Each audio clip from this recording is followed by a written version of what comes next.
Hey everybody, before I start the next part of this video, start doing some more grinding and drilling the holes on this knife, I thought I'd just real briefly show after 2 days of sitting out in the shop in the humid south of North Kakalaki, already getting surface rust on there.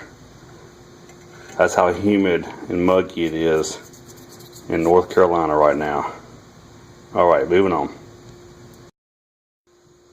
Hey everybody, NC Nurseryman coming back here. This is going to be part 2 of making the paring knife, and I've got the rough profile done, and this is 1/8 inch thick, and I need to get a scribing line down the middle of the blade so I can start making a bevel. And you can buy scribing tools to do that with. I think they're $20, $30. I don't have one. So an easy way to do it is to take a drill bit, have it up here with a screwed in with a C-clamp onto the board that's equal to the same thickness of your blade. And what you can do is take that drill bit, lay it on there, and start to drag it like that. And you'll start to see, what you'll see, it'll make a line there.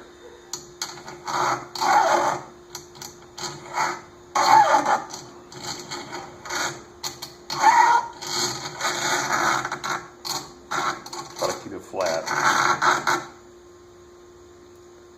And I don't know if you'll be able to see it, I doubt it. But it makes a little scratch on there. If you don't get it just right, you can go to the little sander, whatever sander you have, and just sand that out, and then go back and do it again if it's not quite right. You can actually make the bit stand up or down a little bit depending on how much you tighten the C-clamp. But it's just a cheap, easy way to do it, to make your guideline for your cutting your bevel there. So now we'll start working on filing out the blade edge. Alright, thanks. Okay, we've got our guideline there. You can see, well, you can't see it, but it's a very faint line there, and we use that as a guide to do some grinding. And we use a little 1x30 Harbor Freight with a 40 grit belt. That's going to remove a lot of meat off this steel. And basically what I do is I hold it blade up, and I freehand it. I've seen people who do, they have jigs and whatnot. I don't have that. I don't do that. I just do it all freehand, and I take it and just move it right across. I may move it 2-3 times, dip it in the water, flip it, the same amount of times, 2 or 3 times, like equal each side, and flip it. I just constantly keep an eye on that line there. That what you'll see is sometimes you'll have you put more pressure at different parts of the blade. A lot of times I noticed, for example, will put more pressure right through here, and up here I'm leaving a little more meat on there. So I have to constantly keep compensating for that and taking off a little more metal and just keeping an eye on what I'm doing there. A jig probably would help. I just haven't found one that really works really well with this, but maybe someone out there can give me an idea. Anyway, that's just freehand sanding. And these are wearing gloves, respirator, and I'll do a couple passes to show you what I do. And what I start to do is I do a flat grind mostly. I start moving that metal removal right up the blade. And a lot of it's just practice and just using your eye and just probably more practice than anything else. And I do screw it up and, work on it, and you can always get something good out of it. So let's see what we can get here.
starting to remove metal there.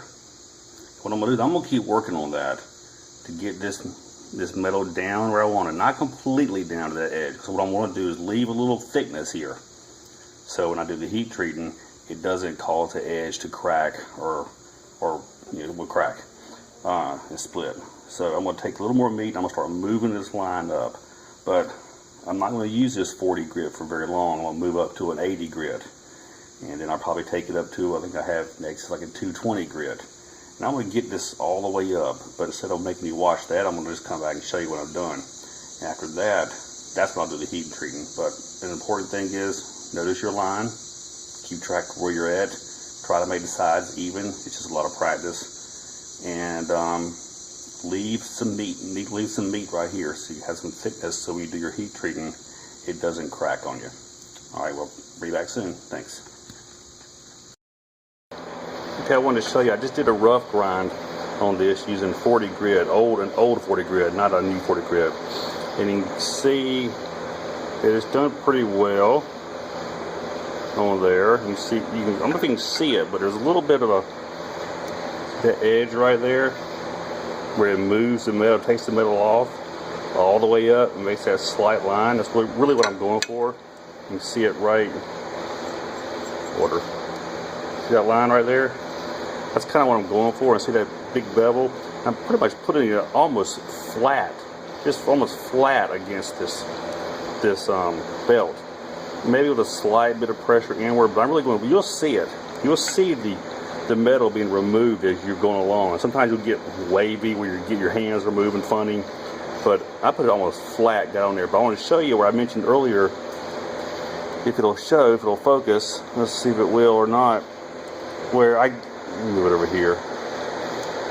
Where I get off on my thickness sometimes, and I think it's just purely, I don't know if you can see it or not because it doesn't want to focus.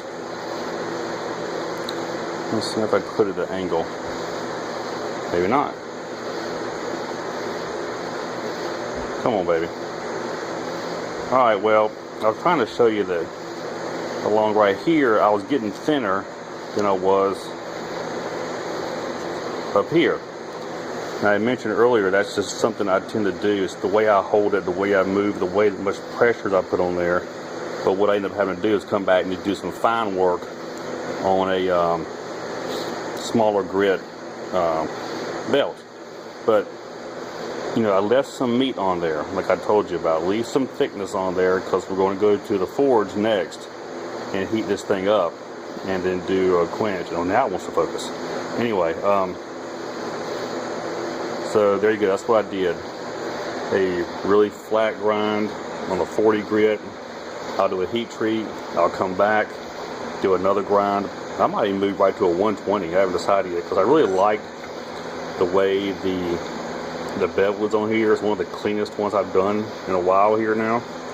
And I really don't want to screw it up. So anyway, but next we're going to the heat treating. Alrighty, we'll go see what's next.